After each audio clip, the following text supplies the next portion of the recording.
오늘 아침 하나님 말씀은 창세기 13장 1절에서 9절까지 말씀입니다. 구약 성경 15쪽 창세기 13장 1절에서 9절입니다. 한 절씩 교독하겠습니다. 창세기 13장 1절에서 9절 말씀. 아브라함이 애굽에서 그와 그의 아내와 모든 소유와 롯과 함께 네겝으로 올라가니 아브라함에게 가축과 은과 금이 풍부하였더라. 그가 네겝에서부터 길을 떠나 베델에 이르며 베델과 아이 사이 곧 전에 장막 쳤던 곳에 이르니 그가 처음으로 제단을 쌓은 곳이라. 그가 거기서 여호와의 이름을 불렀더라. 아브라함의 일행 롯도 양과 소와 장막이 있으므로 그 땅이 그들이 동거하기에 넉넉하지 못하였으니 이는 그들의 소유가 많아서 동거할 수 없음이니라. 그러므로 아브라함의 가축의 목자와 롯의 가축의 목자가 서로 다투고 또 가나안 사람과 브리스 사람도 그 땅에 거주하였는지라. 아브라함이 롯에게 이르되 우리는 한 친족이니 나나 너나 내 목자나 내 목자나 서로 다투게 하지 말자. 다같이 내 앞에 온 땅이 있지 아니하냐. 나를 떠나가라. 네가 좌하면 나는 우하고 네가 우하면 나는 좌하리라. 아멘. 우리의 삶의 생활인 중에 달인이라 불릴 만한 사람들이 있습니다. 생활의 달인이란 프로그램도 있지 않습니까? 작년 이 프로그램에서 올해의 달인 후보를 4명을 올렸습니다. 시멘트 5포대 200kg짜리 무게를 짊어지고는 공사장 이곳저곳을 쉼없이 다니는 시멘트 나르기 달인이 후보였고, 4쌍둥이를 육아하고 있는 쌍둥이 육아 부부 달인도 등장했더랬습니다. 또 한 사람은 의류 구매 대행 달인입니다. 눈이 보일까 말듯한 조금만 틈을 남겨두고 상상할 수 없을 만큼의 그 의류 보따리를 이렇게 다니는 의류 구매 대행 달인이 후보였습니다. 또 하나는 101층 계단 오르기 대회 2회 연속 우승자 소방관 달인이 소개되었더랬습니다. 기억에 남는 달인 중에 하나는 초밥 달인입니다. 이분은 밥을 딱 지면 그 초밥 개수가 일정해요. 한 분야에 오랜 시간 종사하게 되어지면 그 일에 어느 지경에 경지에 이르게 되는 사람을 달인이라 그렇게 우리는 부릅니다. 그렇다면 우리는 믿음 생활, 신앙 생활을 한 지가 벌써 30년, 40년 우리는 신앙의 달인의 경지에 올라가 있습니까? 한 분야에 그렇게 집중했는데 달인의 경지에 이르는 것이 자연스럽고 일반적입니다. 하지만 꼭 그렇지만은 않다라는 것을 보게 됩니다. 어떤 분은 정말 신앙의 달인이라 부를 만큼 신앙에 성숙하고 믿음이 성숙한 사람이 있는 반면에 많은 시간이 지났음에도 불구하고 달인은커녕 처음보다도 못한 자리로 떨어지고 내가 믿음이 있는지 신앙이 있는지 없는지조차 알쏭달쏭한 자리에 처하는 사람도 있습니다. 그 대표적인 사람이 바리새인과 서기관들이죠. 그들은 평생을 하나님의 말씀을 연구하고 율법을 가르치고 성전을 섬겼던 사람들인데 그들은 실패자들이었습니다. 그들의 결과는 좋지 못했습니다. 예수님은 그들을 외식하는 자라고 가짜라고 그들을 저주하셨습니다. 이것이 바리새인과 서기관들 그들만의 이야기일 리 없습니다.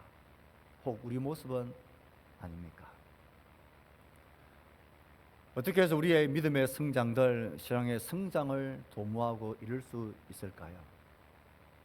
우리가 살펴보고 있는 아브라함의 이 모습 속엔 지난번 본문과는 다르게 변화되어진 성장하고 믿음의 사람이라 불릴 만한 아브라함의 변화와 성장의 모습을 볼 수가 있습니다.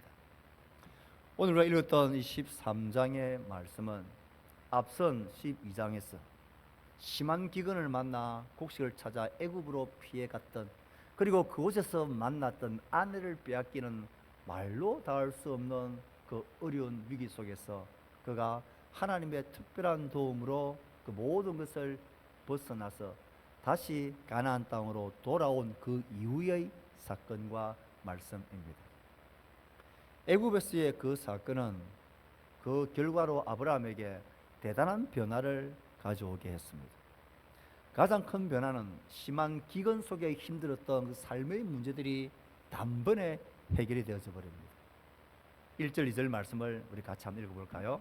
시작. 아브라함이 애굽에서 그의 아내와 모든 소유와 롯과 함께 네겝으로 올라가니 아브라함에게 가축과 은과 금이 풍부하였더라. 희한한 결론을 맞이한 것입니다. 심한 기근 때문에 먹을 게 없어서 힘겨웠던 그가 애굽의 그 실패와 처참한 사건의 결과로 주어진 것이 대단한 삶의 부유입니다. 아내도 잃어버리지 않았습니다. 함께한 사람 한 사람 잃어버리지 않고 오히려 금과 은과 그의 가축들이 풍부해지는 희한한 결말을 그가 맞이하게 되어집니다. 그의 어려운 삶의 실제의 문제가 해결되어지고 삶이 안정이 되어지는 변화가 있었습니다. 더 큰 변화는 하나님을 향한 그의 태도와 마음이 완전히 달라졌습니다. 3절 4절 말씀을 읽어봅시다. 시작. 그가 네겝에서부터 길을 떠나 베델에 이르며 베델과 아이 사이 곧 전에 장막 쳤던 곳에 이르니 그가 처음으로 제단을 쌓은 곳이라. 그가 거기서 여호와의 이름을 불렀더라. 현실적인 어려운 측면도 안정으로 회복되어졌을 뿐만 아니라 더 큰 변화와 안정과 성장은 그가 하나님을 찾는 일에 찾아옵니다. 이 말씀을 가만히 보면 아브라함이 그 애굽의 실패의 자리, 처참한 자리에서 일어나서 가나안 땅으로 돌아올 때에 어디를 목적으로 하고 갔는지가 뚜렷합니다. 그는 그 실패의 자리에서 일어나서 하나님의 특별한 은혜의 자리로 회복되어지면서 아내의 손을 잡고 그 식소를 거느리고 가나안으로 돌아갈 때에 내가 어디를 가야 할지, 내가 지금 누구를 찾아가야 할지, 어디에 무엇을 하러 가야 할지가 뚜렷하고 분명했습니다. 그가 어디로 찾아갑니까? 네게브 남쪽으로 가다가 베델에 이릅니다. 베델과 아이 사이 전에 장막 쳤던 곳, 그가 처음으로 제단을 쌓은 곳, 그는 이곳을 찾아갑니다. 실패와 좌절의 자리에서 하나님의 특별한 경험을 하고 난 그가 내가 하나님 앞에 처음 제단을 쌓았던 그 자리, 가슴 떨리는 마음으로 하나님을 찬송하고 고백했던 그 자리로 찾아갑니다. 그가 고향 우르와 하란을 떠나서 그 많은 장애물을 믿음의 결단과 순종의 결단을 하고 넘어서고 극복해서 마침내 가나안 땅에 도착해서 제단을 쌓았던 그곳, 그때 그의 감동과 그 감사를 그는 잊을 수 없었습니다. 다시 실패의 자리에서 일어나서 다시 첫 은혜의 자리, 첫 감동의 자리, 첫 하나님을 신뢰하고 믿음의 걸음을 걸어왔던 그 회복의 자리에 그가 찾아가고 있는 것입니다. 그곳에서 그는 여호와의 이름을 불렀더라 말합니다. 이 여호와 이름을 불렀다라는 말은 그가 어떻게 어떤 마음으로 하나님을 예배하고 찬송했는지, 우리식으로 말하면 그가 그 하나님을 예배하고 하나님께 찬송하며 주를 찾았다라는 것입니다. 여러분 생각해 보십시오. 아브라함의 입장이 되어서 내가 그 자리에 있었다 생각해 보십시오. 하나님 이름을 부르는 이곳에 돌아와서 하나님 이름을 부르는 그의 마음과 그의 감동과 그의 생각들이 어땠을까요? 말도 닿을 수 없는 실패와 패배의 자리, 곡식을 찾아 떠났던 자리, 아내를 잃어버리고 내어주고 자기 살리고 발버둥쳤던 자리, 내가 아무것도 할 수 없었던 그 자리에 하나님의 특별한 은혜와 간섭으로 회복되어지자 자기가 찾아가야 할 곳은 분명했습니다. 내가 의지하고 붙들어야 할 분이 누군지가 분명했습니다. 그래서 그는 그 하나님을 예배했던 그 자리에 와서 하나님의 이름을 부릅니다. 나는 실패하고 나는 연약하고 아무 잘한 것이 없는데 이렇게 놀라운 부여와 삶의 문제들을 해결해 주신 하나님, 하나님의 그 강하신 팔로 나를 붙들어 주셨으며 나를 살게 하신 하나님, 나는 하나님을 예배하고 하나님을 믿고 따라왔던 그 자리에서 다시 하나님을 믿고 하나님을 따르고 하나님을 섬길 겁니다. 그 감격과 감사로 하나님의 이름을 부르고 있습니다. 아브라함의 믿음의 성장, 신앙의 성장은 그가 어떻게 하나님을 경험했고 그 하나님을 어떠한 마음으로 간절히 찾는지, 우리 식으로 말하면 어떻게 하나님을 예배하는 자로서의 삶을 살고 어떻게 하나님으로서 하나님을 예배하는 예배를 드리는 그 감격과 감동, 그 모습이 우리의 신앙의 모습이고 그것의 성장과 성숙이 믿음과 신앙의 성장이자 성숙입니다. 똑같은 자리, 똑같은 시간, 똑같은 설교자, 똑같은 순서를 통하여 예배를 드리지만 어떤 분들은 간절함과 갈망과 갈급함을 가지고 하나님을 찾고 그 앞에 서는 반면 또 어떤 분들은 맹숭맹숭 그저 참석하고 있는, 더 이상의 감동과 바람이 없을 수도 있습니다. 나는 오늘 어떠한 예배자로 어떠한 갈망을 가지고 이 예배 자리에 오셨습니까? 왜 어떤 사람은 감격과 갈망이 있는데 왜 어떤 사람은 아무런 기도와 갈급과 갈망이 없는 것일까요? 그 삶 속에서 크고 작은 실패와 성공과 좌절, 만나는 모든 삶의 현장에서 하나님을 찾기 위해서 몸부림치고 고민하고 그 말씀을 붙들고 갈등하며 정말 하나님 나 어떻게 해야 돼요? 하나님 어떻게 하면 됩니까? 하나님을 간절히 찾고 그의 임재를 구했던 사람은 이 예배의 자리가 그 연장선에 되어집니다. 하나님 나 여기에 왔다는 것입니다. 나의 모든 삶의 문제 가운데 하나님이 내 삶의 주관자라는 것입니다. 하나님이 내 삶의 모든 회복이 있고 하나님의 은혜가 없이는 나는 살아갈 수 없는 자임을 고백하는 그런 고백의 자리에 여기에 와 있는 것입니다. 내 몸이 여기에 와 있다는 것 자체가 고백입니다. 어떤 은혜를 받고 어떤 감동을 누리는 것 이전에 우리의 몸을 가지고 하나님 앞에 나와 있다는 것이 하나님을 향한 우리의 고백입니다. 난 하나님의 백성으로 살 겁니다. 나 하나님을 예배하는 자로 살 겁니다.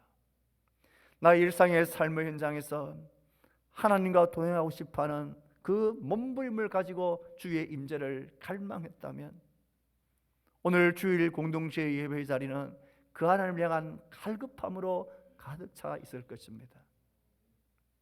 오늘 내가 이 자리에서 어떻게 예배 드리는지, 어떤 예배자인지는 내 삶의 모습이 어떠했는지, 어떤 믿음의 삶을 내가 살고 있는지를 보여줍니다. 저는 예배에 대한 감격을 생각하면 언제나 생각나는 것이 1988년 서울 올림픽이 있는 그때 저는 참 처참하게도 군대에 징집이 되어져 갔습니다.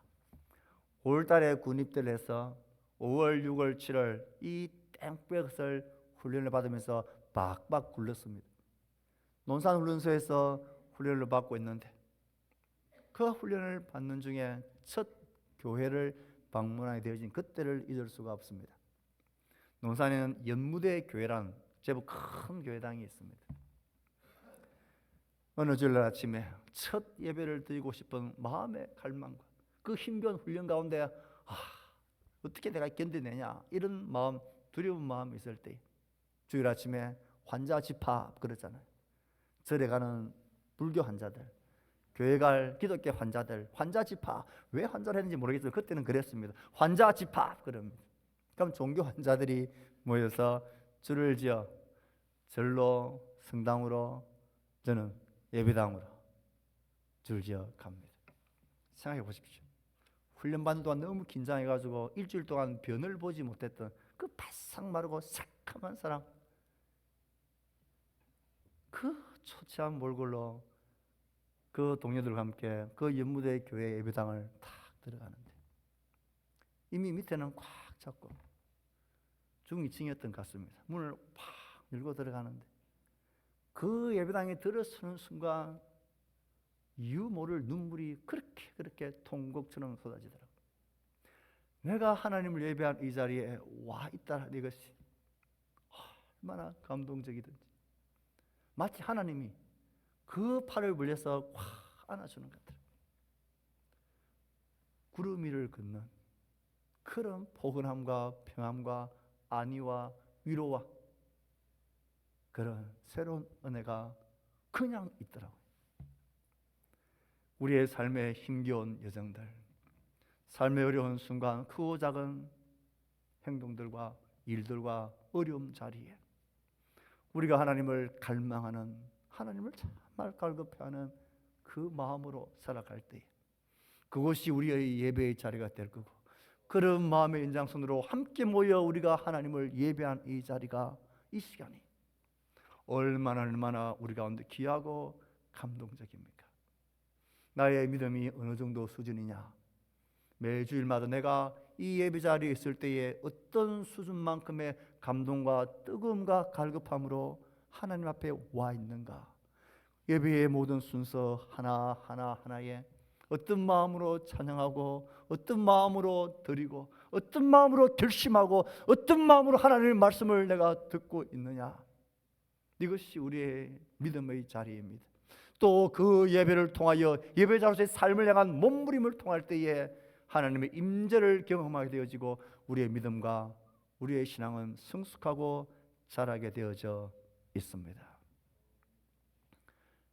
우리의 삶에 나의 예배의 재단이 무너지고 하나님을 향한 감동들이 사그라지고 나의 삶의 실패와 어려운 일들을 경험할 때 나의 마음이 무너진다 싶을 때에 하나님을 찾아 나서십시오. 처음 여러분이 하나님을 찾고 감격하고 감동하고 결심하며 하나님 앞에 섰던 그 자리로 다시 찾아가십시오. 아브라함이 실패의 모든 자리에서 하나님의 손을 느끼고 그가 첫 제단을 쌓았던 그곳에 가서 여호와의 이름을 불렀던 것처럼 우리 삶 가운데 있었던 그 은혜의 자리, 그 부르심의 자리, 나의 모든 두려움 속에서 나와 함께 있었던 하나님을 고백했던 그 자리, 그 십자가의 자리로, 예배의 자리로 나아가십시오. 그 예배가 내 속에서 다시 쌓아지기를 갈망하고 갈급해 하십시오. 그곳에 믿음의 성장과 신앙의 아름다운 성숙이 있습니다. 이것 없이 5년, 10년이 지나도 우리는 신앙의 달인이긴커녕 신앙의 회의만을 느끼는 참 어처구니 없는 모습, 스스로가 비참한 모습이 되게 됩니다. 사랑하는 성도 여러분, 하나님을 예배하며 갈망하며 찾으십시오.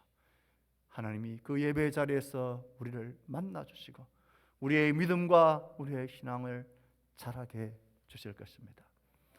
아브라함의 변화는 하나님을 향한 그 하나님의 경험과 하나님을 찾고 부르는 예배에서만 나타난 것은 아닙니다. 사람을 향하여서도 아브라함의 변화와 성장과 성숙의 모습은 뚜렷하게 나타납니다. 하나님께서 특별한 간섭으로 그가 많아진 이 부요함, 풍요는 또 새로운 문제와 갈등을 가져오게 되어졌습니다. 우리 5절에서 7절 말씀을 읽어봅시다. 시작.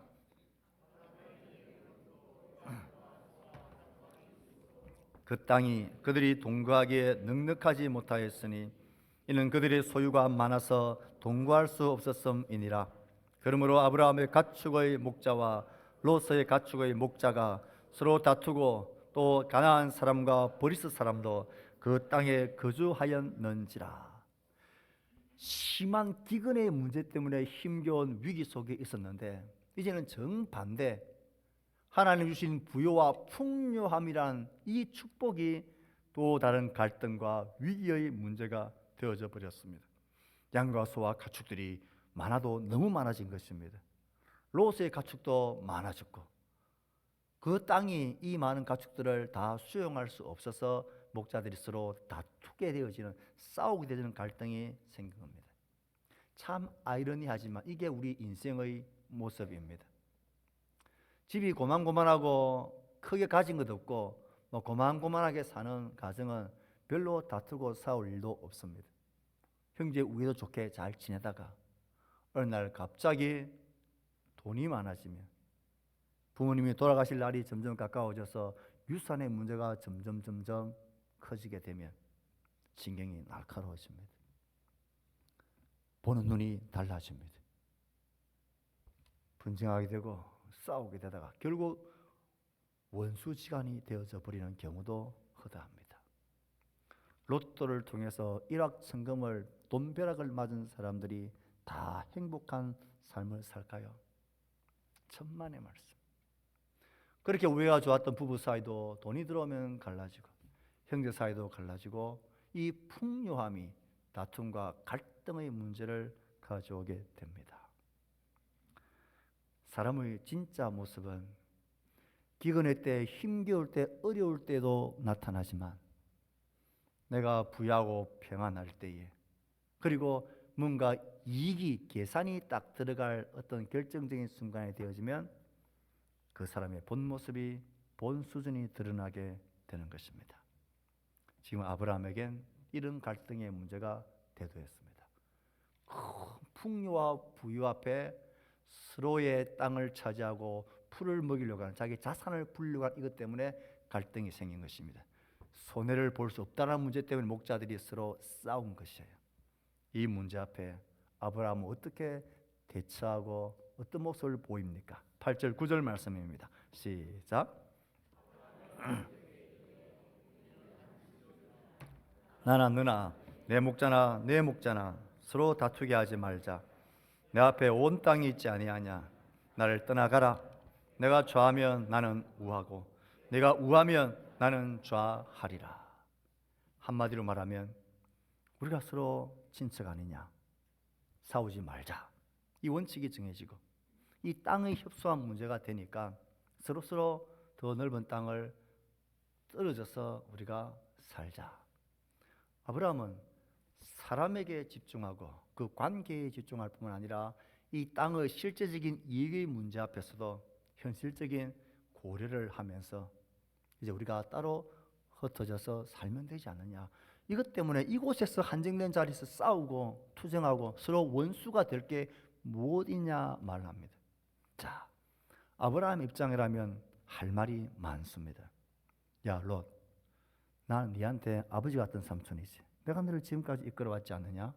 이 모든 많아진 것도 따지고 보면 다 내 덕분인 거 너 알지? 너는 이제 아직 젊었으니까 얼마든지 새로운 곳에 가서 더 새롭게 도전할 수 있지 않느냐? 난 맨 땅에 헤딩했다. 나 때는 맨 땅에 헤딩하면 여기까지 왔는데 너는 이 모든 것이 있는데 얼마든지 할 수 있지 않겠냐? 넌 열정이 있지 않느냐? 네가 만약 내 은혜를 잊어버린다면 그걸 네가 사람이라 할 수 있겠냐? 내가 너를 모른 척 하지는 않겠다. 가서 힘겹고 잘 안 될 때 언제든지 나에게 도움을 요청해라. 내가 달려가서 도와줄게. 그러니까 너가 너의 짐승들을 데리고 저곳으로 가서 목적지를 개발하고 그 땅으로 가라. 그렇게 말하면 롯은 마음에 어떤 생각이 들었든 간에 그는 갈 수밖에 없는 위치와 상황이잖아요. 아마 지금 이 시대의 롯이라면 이렇게 말했겠죠. 삼촌 아브라함 말은 번지르르 하지만 어쩔 수 없는 꼰대네. 어쩔 수 없이 자기 이익 챙기는데 발 빠르네. 그래 나보고 가서 고생해란 것 아니가. 어디 두고 보자. 누가 더 잘 되는가. 이런 억한 마음도 가질 수가 있을 것입니다. 하지만 아브라함은 지혜롭고 성숙한 믿음의 사람의 모습을 보입니다. 땅도 네가 먼저 원하는 것을 택해라. 네가 보기에 좋은 곳, 네가 가고 싶은 곳, 네가 가면 나는 그 반대로 갈 거다. 자신의 모든 기득권과 이익과 모든 주장할 수 있는 것을 포기하고 그에게 다 일임합니다.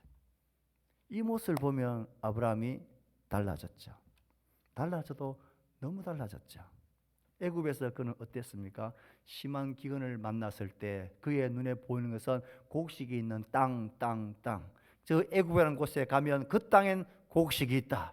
곡식이 있는 땅에 모든 관심과 집중을 가졌고 모든 사람들이 하는 것처럼 그 땅을 바라보면서 그 땅을 찾아 내려갔습니다.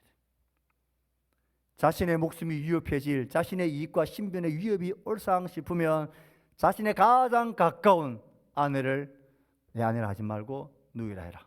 그리고 실제로 그 아내를 넘겨주고 자신은 이런 대가를 받아 챙겼던 사람입니다. 이랬던 아브라함이 너는 나와 친족이 아니냐, 나에게 소중한 사람이 아니냐, 어떻게 너와 내가 갈등하며 싸울 수 있겠냐, 이 좋은 땅 내가 선택하고 싶은 마음 없다, 너가 먼저 택해서 가라고. 달라져도 너무 달라졌죠. 땅 중심적이었고 자기 중심적이었고 자기 이익 중심적이었던 그가 완전히 달라졌습니다. 싸우지를 않습니다. 분쟁하지 않습니다. 자신의 이익이 달린 현실적이고 실제적이고 민감한 문제 앞에 그는 이 모든 것을 양보하고 내어놓습니다. 신앙의 성장과 성숙은 어디서 어떻게 나타납니까? 평상시에 평안할 때 나타나지 않습니다.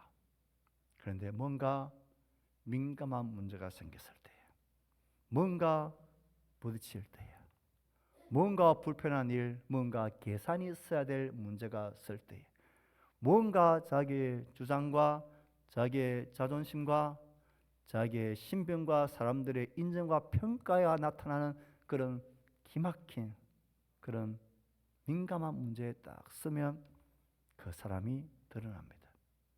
결국은 땅을 추구하는 사람, 결국은 자신의 이익을 계산하며 챙기는데 발빠른 사람, 믿음의 사람, 성숙한 사람이라 할 수 없습니다.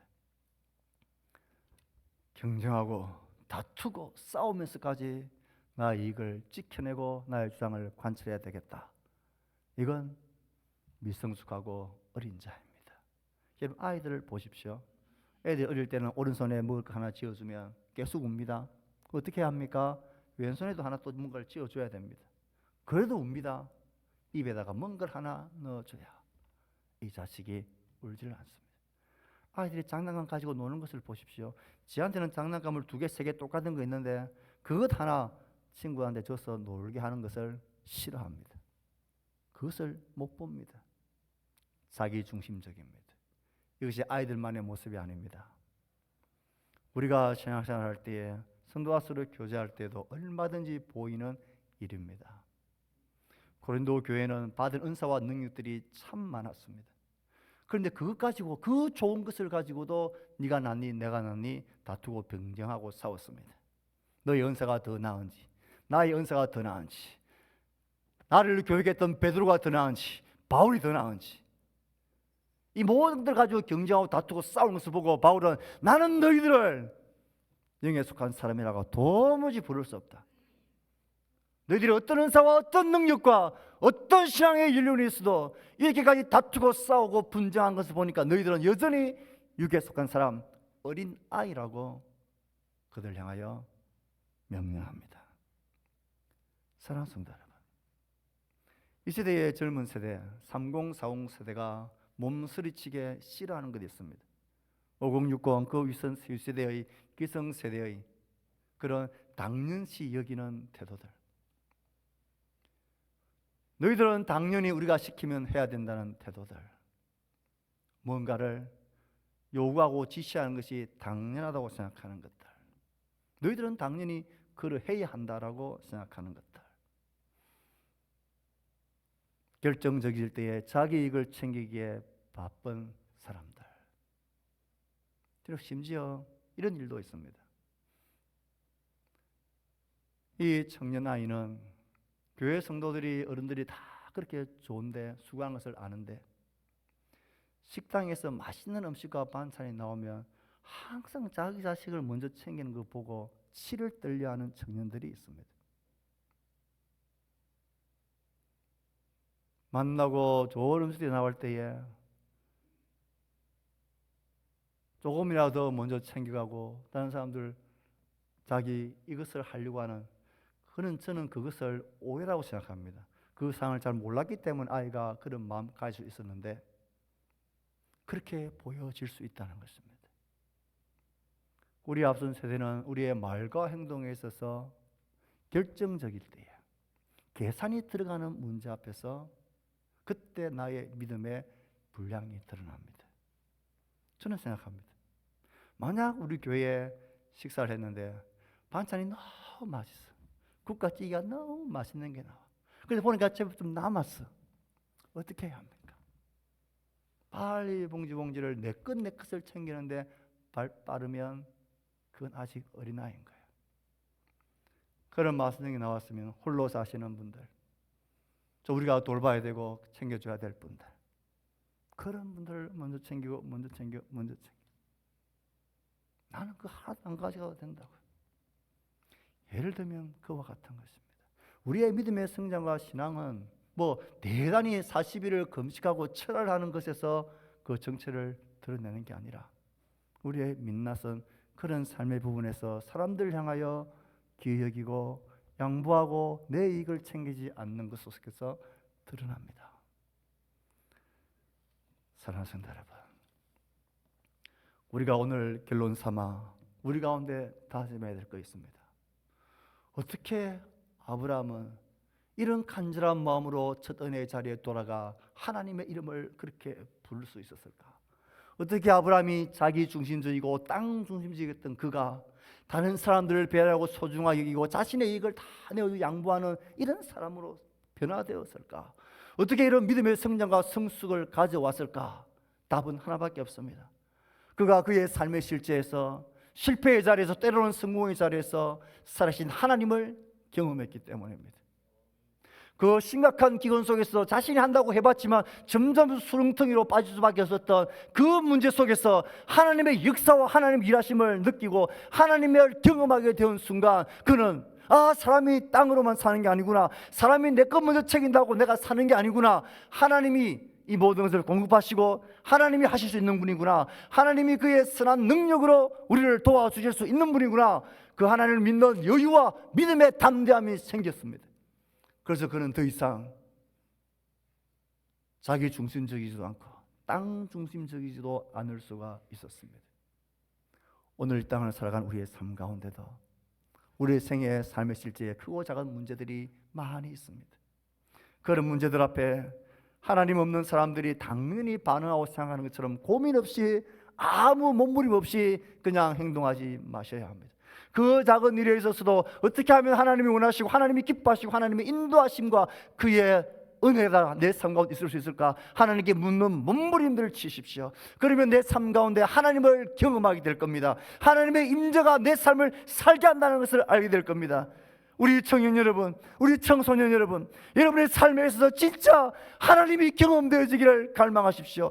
그분의 살아계심이 내 삶에 경험되어지기만 하면 우리는 믿음의 성장과 출발이, 이 세상을 두려워하지 않는 담대함이, 참된 양보의 힘이 있는, 예배의 간절함이 있는 하나님의 사람으로 설 수 있습니다. 몸부림치며 하나님을 경험하십시오. 몸부림치며 하나님을 갈망하십시오. 이 갈망을 가지고 여러분 기도하는 곳에 나오셔서 기도하며 하나님의 말씀을 듣고 묵상하며 하나님을 경험하십시오. 이 경험이야말로 우리를 예배자로, 사람을 향해서는 나의 이익을 챙기지 않는 믿음의 성숙한 진짜 모습으로 우리를 서게 해줄 겁니다. 우리 모두 이 말씀을 쫓아서 믿음의 달인들, 신앙의 성숙한 하나님의 사람으로 나아가는, 하나님의 선한 능력을 믿고 사는, 믿음으로 사는 우리 모두가 될 수 있기를 주의 말씀으로 축복합니다. 우리 이 말씀을 생각하면서 오늘 응답 찬양으로 선한 능력으로 이 찬양, 이 가사가 우리의 고백이 되어지